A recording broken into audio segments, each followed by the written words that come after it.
자, 여러분, 오늘은 우리 여자분들을 위해서 남자친구가 나에게 특별한 의미를 부여를 하고 이제껏 만난 여자와는 나를 다르게 생각해서 나를 떠나지 못하게 하는 방법에 대해서 얘기를 한번 해보도록 하겠습니다. 제가 이제껏 상대가 나를 떠나지 못하게 하는 여러 가지 방식에 대해서 얘기를 했었는데, 오늘도 또 새로운 개념을 여러분에게 얘기해 드릴 것이긴 한데, 오늘은 초점을 좀 여자분들을 위해서 얘기를 할 겁니다. 자, 오늘 제가 여러분에게 소개할 방법은요, 의미 부여를 하도록 하는 방식이에요.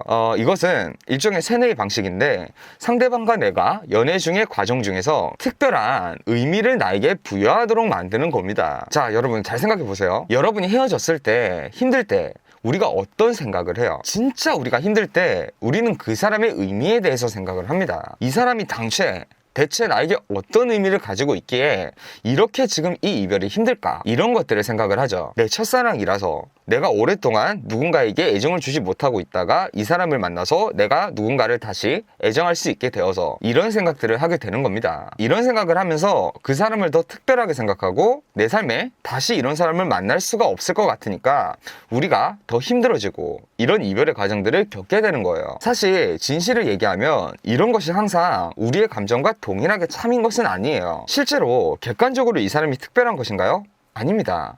객관적으로 볼 때는 뭐 특별할 것이 없지만 내 스스로가 그 사람에게 특별하다라는 의미 부여를 함으로써 우리가 감정적인 고통을 느끼게 되는 겁니다. 자, 이 구조와 원리를 생각해서요, 우리가 연애관계 중에 적용을 하는 거예요. 바꿔 말하면 이 사람이 연애 과정 중에서 나에 대해서 특별한 의미 부여를 하게 만들면 그것이 곧 상대가 나를 떠나기 힘들게 만드는 방식이 되는 거거든요. 자, 이 방식은요, 다각도로 적용을 할 수가 있습니다. 예를 들어서 이건 어디까지나 예시예요. 결혼 얘기를 진지하게 이어나가다가 이별한 커플의 무게가 일반적으로 조금 더 무겁게 느껴지겠죠. 혹은 서로가 해보지 않은 경험들, 서로가 해외여행을 한 번도 가보지 못한 사람들인데 서로 첫 해외여행, 연인과 가는 첫 여행, 이런 것들을 경험하는 커플들에게도 서로에게 조금은 더 특별한 의미를 가지게 되겠죠. 이런 의미들을요, 쌓아나가는 겁니다. 자, 그런데 이런 것들은 행위이므로 관계가 어떻게 흘러가는지에 따라 우리 마음대로 현실적으로 다 구현하기는 어렵잖아요. 자, 그래서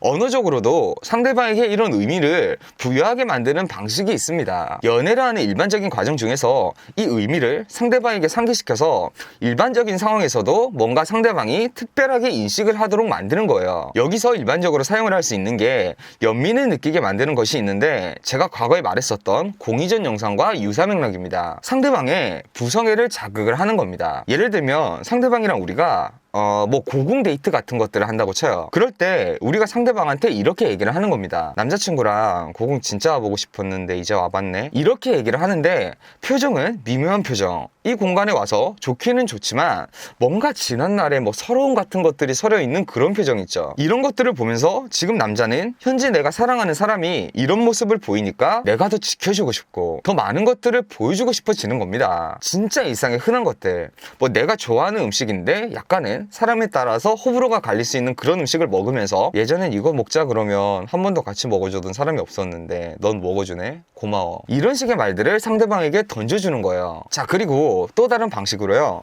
상대방에게 의미를 상기를 시키는 겁니다. 여러분, 감정이라는 것은요, 자기 스스로가 입 밖으로 정리해서 그 말을 내뱉으면서 머릿속에서 그 상황들이 각인이 됩니다. 그냥 좋은 감정을 우리가 감정으로서 느끼는 것과 입 밖으로 정리를 해서 이러이러해서 좋아 라는 것을 정리해서 얘기하는 것은 우리의 머릿속과 감정에 남는 것이 달라요. 남자친구한테 이런 것들을 유도를 하는 겁니다. 어떤 것을 같이 하니까 좋다, 너는 오늘 어땠어? 이런 것처럼 연애 초반에 할 법한 내용들이나 아니면 남자친구가 뭔가 나한테 꽂히는 부분들이 있을 거예요. 연인이니까 그때 그 이유에 대해서 서술을 하도록 만드는 겁니다. 예를 들면요, 내 특정한 행동이나 표정에서 남자친구가 나를 귀여워하고 애정하는 부분이 있으면 그 부분에 대해서 얘기를 하는 거예요. 야, 너는 왜 내가 뾰루퉁해 있으면 그렇게 좋아해? 그럼 이 사람이 나는 그 모습이 귀엽다, 네가 뭘 닮은 것 같아서 웃음이 난다, 이런 식의 답변들이 돌아오겠죠. 자, 이런 식으로 핵심은요, 상대방이 지금 나와의 연애 과정에 느끼는 감정들을요,